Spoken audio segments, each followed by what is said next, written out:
আমার প্রিয় দিনদার ভাই ও বোনেরা আমার, আজকে আপনাদের মাঝে এমন একটা আমলের কথা বলে দিব। এই আমলটা যদি আপনি বেশি বেশি করে করতে পারেন, আমার আল্লাহ পাকের কাছে আপনি প্রিয় বান্দা হয়ে যাবেন। আর এই আমলটা হচ্ছে যত বেশি যত বেশি দুরূদ শরীফ পড়তে পারবেন, আমার মাওলা কারীম আপনাকে তত বেশি ভালোবাসতে শুরু করে দিবি। সামান্য একটু উদাহরণ দিই। আপনি হয়তো ভাবতে পারেন, হুজুর কেন দুরূদ শরীফ পড়ব, কেন দুরূদ শরীফ পড়ব, জিকির করলেও তো করতে পারি, এটা তো সামান্য দুরূদ শরীফ। একটা উদাহরণ দিই। মনে করেন আপনার একটা বন্ধু, আপনি তাকে প্রচুর পরিমাণ ভালোবাসেন। আপনার বন্ধুর দিকে যদি কেউ হাত ওঠায়, খারাপ ব্যবহার করে, আপনার প্রচুর পরিমাণ খারাপ লাগবে, খারাপ। আমার আল্লাহ পাক রব্বুল আলামিন, আল্লাহর দোস্ত পয়গম্বর মুহাম্মাদুর রাসূলুল্লাহ সাল্লাল্লাহু আলাইহি ওয়াসাল্লাম, দুনিয়ার বুকে যদি আপনি আর নবীজির সুন্নাত যদি না মানেন, নবীজিকে যদি ভালো না বাসেন, আমার আল্লাহ পাক কিন্তু কখনো ভালোবাসবে না, পছন্দ করবে না। যে উদাহরণটা দিচ্ছিলাম, আপনার অনেক কাছের বন্ধু, অনেক কাছের ফ্রেন্ড, অনেক কাছের বন্ধুত্ব, বন্ধুকে প্রচুর পরিমাণ আপনি বিশ্বাস করেন, আপনার ভালোবাসার মানুষকে আপনি প্রচুর পরিমাণ বিশ্বাস করেন, অনেক বিশ্বাস করেন। যাকে আপনি এতটা ভালোবাসেন, যাকে আপনি এতটা মহাব্বত করেন, কেউ যদি ওকে ভালোবাসে, কেউ যদি ওর সাথে ভালো ব্যবহার করে, ভালো কথা বলে, আপনি তার উপর খুশি হয়ে যান। ভাবেন না ওই বেটাটা আমার বন্ধুর সাথে ভালো ব্যবহার করতেছে, ওই বেটাটা আমার বন্ধুর সাথে অনেক ভালো ব্যবহার করতেছে, আমারও তার সাথে ভালো ব্যবহার করা লাগবে। কারণ আমার জীবনের সব থেকে যাকে বেশি আমি বিশ্বাস করি, যাকে বেশি আমি ভালোবাসি, তার সাথে ভালো ব্যবহার করতেছে, আমারও তার সাথে ভালো ব্যবহার করা লাগবে। আমার আল্লাহ পাক রব্বুল আলামিন, আল্লাহর দোস্ত মুহাম্মাদুর রাসূলুল্লাহ সাল্লাল্লাহু আলাইহি ওয়াসাল্লামকে যদি আপনি ভালোবাসেন, আল্লাহ আপনাকে ভালোবাসবে। আল্লাহ তখন দেখবে আমার দোস্ত মুহাম্মদকে যারা ভালোবাসবে, আমি আল্লাহ পাক রব্বুল আলামিন তাদেরকে ভালোবাসবো।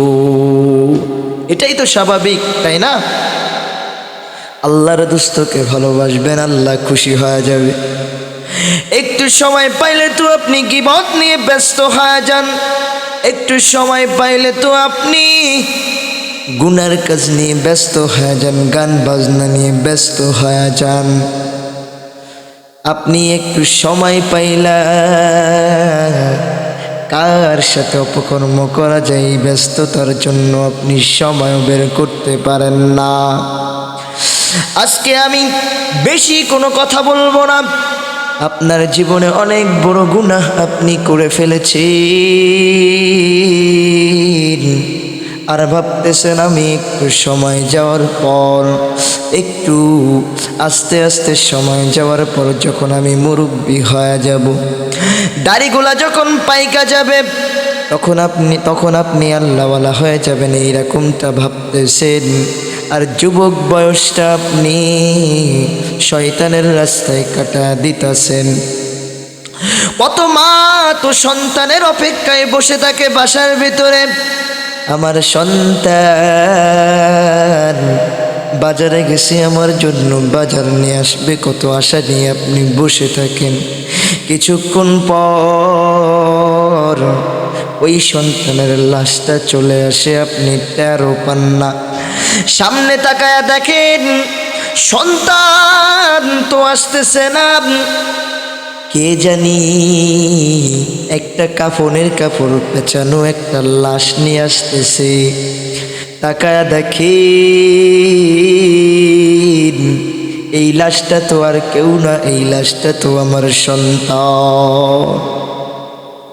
মৃত্যুর কোনো গ্যারান্টি নেই, যখন তখন মৃত্যু হয়ে যেতে পারে। আমি জানি আমার কথা অনেকের কাছে ভালো লাগবে না, অনেকের কাছে খারাপ লাগবে। অনেকে আবার বলবে হুজুর এই কই পাইছো এইসব কথা, কই থেকে এইগুলা বলতেছো? আমি শুধু এটুকু বলবো ভাই, আল্লাহ পাক রব্বুল আলামিন বলেন ইন্নাল্লাহা ওয়া মালাইকাতাহু ইউসাল্লুনা আলান নবী ইয়া আইয়ুহাল্লাযীনা আমানু সাল্লু আলাইহি ওয়া সাল্লিমু তাসলিমা। নবীর প্রতি বেশি বেশি করে দুরূদ পড়তে হবে। দুরূদ পড়লে অনেক লাভবান হওয়া যায়। কত লাভ নেবেন, কত ফজিলত নেবেন। একবার দুরূদ পড়বেন, আপনার জীবন থেকে গুনাহ মাফ হয়ে যাবে, আপনার সম্মান মর্যাদা আল্লাহ বাড়ায় দিবে। আর কি চান, আপনার 10টা নেকিও দিয়ে দিবি। কত মর্যাদা না জানি আছে দুরূদের ভিতরে। এমন এমন দুরূদ আছে একবার পড়লেই গুনাহ মাফ হয়ে যায়। আল্লাহ পাক আমাদের সবাইকে এই দুরূদ বেশি বেশি পড়ার তৌফিক দান করুক। ছোট্ট দুরূদ পড়বেন যখন আপনি শুয়ে থাকবেন, ঘুমায় থাকবেন, হাঁটবেন, চলবেন, অবসর টাইম, কোনো কাজ নাই কাম নাই, শুধু মুখ দিয়ে চলতে থাকবে সাল্লাল্লাহু আলাইহি ওয়াসাল্লাম, সাল্লাল্লাহু আলাইহি ওয়াসাল্লাম। ছোট্ট একটা দুরূদ আজকে শিখায়া দিলাম। এই দুরূদটা বেশি বেশি করে পড়বেন। বড় দুরূদ যদি পারেন বড় দুরূদ পড়তে পারেন, আর যদি বড় দুরূদ যদি না পারেন তাহলে ছোট্ট দুরূদ পড়বেন। যদি সময় বেশি লাগা যায়, ছোট্ট দুরূদ পড়তে কয়েক সেকেন্ড লাগে। সাল্লাল্লাহু আলাইহি ওয়াসাল্লাম 3 থেকে 4 সেকেন্ডের ভিতরে বলা হয়ে যায়। বেশি অবসর টাইমে বেশি কথাবার্তা না বলে এইটা পড়তে দেখবেন হঠাৎ কইরা আপনার স্বপ্নের ভিতরে আমার নবী হাজির। তো যাই হোক, যে আমলটা আমি আজকে আপনাদের মাঝে বলে দিলাম, এই আমলটা করবেন ইনশাআল্লাহ তাআলা। আল্লাহ পাক রব্বুল আলামিন আপনার জিন্দেগির সমস্ত গুনাহ আল্লাহ মাফ করে দিবে, আপনার মর্যাদাটাকে বাড়ায় দিবে, আপনার নেকি বাড়ায় দিবে। আজকের ভিডিওটা এই পর্যন্ত। যা কিছু বললাম আল্লাহ পাক আমাদের সবাইকে আমল করার তৌফিক দান করুক। সবাই বলেন আমিন। এখনই বিদায় নিচ্ছি। আসসালামু আলাইকুম ওয়া রাহমাতুল্লাহি ওয়া বারাকাতুহু।